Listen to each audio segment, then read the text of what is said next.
آپ کے ایک پرانے دوست بھی ہیں ہمارے، ان سے بہت محبت نیاز مندی کا رشتہ بھی ہے، آپ کے بورڈ کے اوپر بھی وہ ہیں.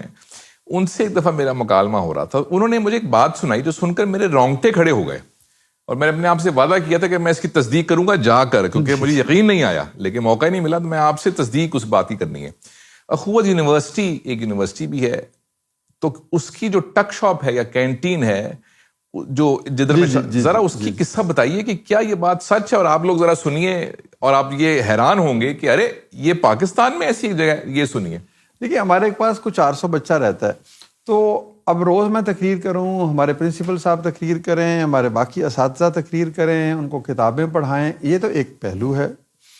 لیکن لوگ عمل سے سیکھتے ہیں، action speak louder than words.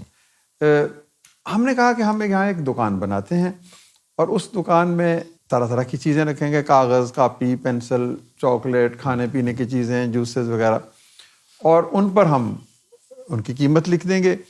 اور اس دکان پہ کوئی بندہ نہیں بیٹھے گا، کوئی کیمرہ نہیں ہوگا، کوئی دیکھنے والا نہیں ہوگا.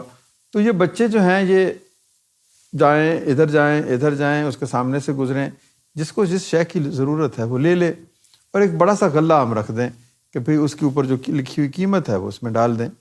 تو دس ول بی ٹیسٹ، اور اگر 2 سال بچہ اس ٹیسٹ سے گزرتا ہے تو پھر اس کی یہ عادت بن جائے گی. تو ہوا کیا کہ اگر 100 روپے کی چیزیں بکیں یا وہاں سے نکالی گئیں تو اس غلے میں سے 110 روپے نکلے، 99 نہیں نکلے. اچھا اب یہ روز کا معمول. تو ہم سمجھتے ہیں کہ وہ ان بچوں کے دل میں آہستہ آہستہ یہ احساس جنم لیتا ہے کہ کوئی دیکھے یا نہ دیکھے، بڑی ہستی، مائی کریٹر، وہ تو مجھے دیکھ رہی ہے. اچھا یہ عادت ہے، تو یہ عادت اگر 2 سال پختہ ہو جائے تو پھر وہ شخص کہیں اور زندگی میں جائے گا تو وہاں پر بھی وہ یہی سوچے گا کہ مجھے کوئی دیکھ رہا ہے. اس کی فطرت ثانیہ بن جائے گی.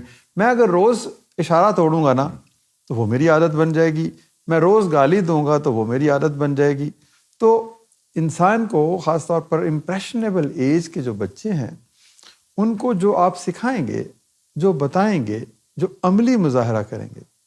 ایک مجھے بات یاد آ رہی کہ ایک صاحب تبلیغ پہ جانے لگے، تو انہوں نے اپنے مرشد سے پوچھا کہ میں کیسے تبلیغ کروں، کیا بولوں، کیا بات کروں. تو انہوں نے کہا کہ 3 مہینے کے لیے تم نے زبان پہ تالا لگانا ہے، بولنا نہیں ہے. تمہارا اٹھنا بیٹھنا چلنا پھرنا کھانا پینا، اسی سے لوگ پیغام لیں گے کہ تمہارا اصل پیغام کیا ہے. تو یہ ایک ہم نے کیا ہے تجربہ. تو اس میں اسی طرح کے تجربے کرنے چاہیے نا کہ عملی طور پر آپ کو ڈیمونسٹریٹ کرنا چاہیے. رول ماڈلنگ جو ہے نا سر، وہ ہمارے ہاں رول ماڈلنگ نہیں ہوتی. اب دیکھیں ہمارے ہاں کیا ہوتا ہے، میں گھر میں بیٹھا ہوا ہوں، باہر بیل ہوتی ہے، میں اپنے بیٹے کو کہتا ہوں او بھائی جا کے باہر بتا دو کہ میں گھر نہیں ہوں. اب جب آپ نے بچے کو پہلے دن یہ پیغام دیا تو وہ بچہ پھر یہی کرے گا. تو یہ ماں باپ کی، اہل محلہ کی، استاد کی، مولوی صاحب کی، بڑے بھائی کی، بہن کی ذمہ داری ہے کہ بچوں کو ایک ایسا اخلاقی ماحول فراہم کریں. تو یوں معاشرے تو اسی طرح تعمیر ہوتے ہیں. کیریکٹر بلڈنگ ہے نا یہ جو بات ہے کہ یہ چیز لی ہے 10-20 روپے کی، روپے پیسے رکھ دو. یہ اتنی بنیادی اور آسان چیز ہے، یہ کیوں نہیں کرتے ہم اسکولوں کالجوں میں؟ وہاں پہ کیوں ہم ڈنڈا لے کے امتحانی مراکز میں بھی کیوں ہمیں چاہیے وہاں پہ ایگزامینر؟ کیوں نہیں ہم اپنے بچوں کے ایمان کی بھروسہ کرتے کہ بھائی نقل مت کرو، بیکاز ہم نقل نہیں کرتے.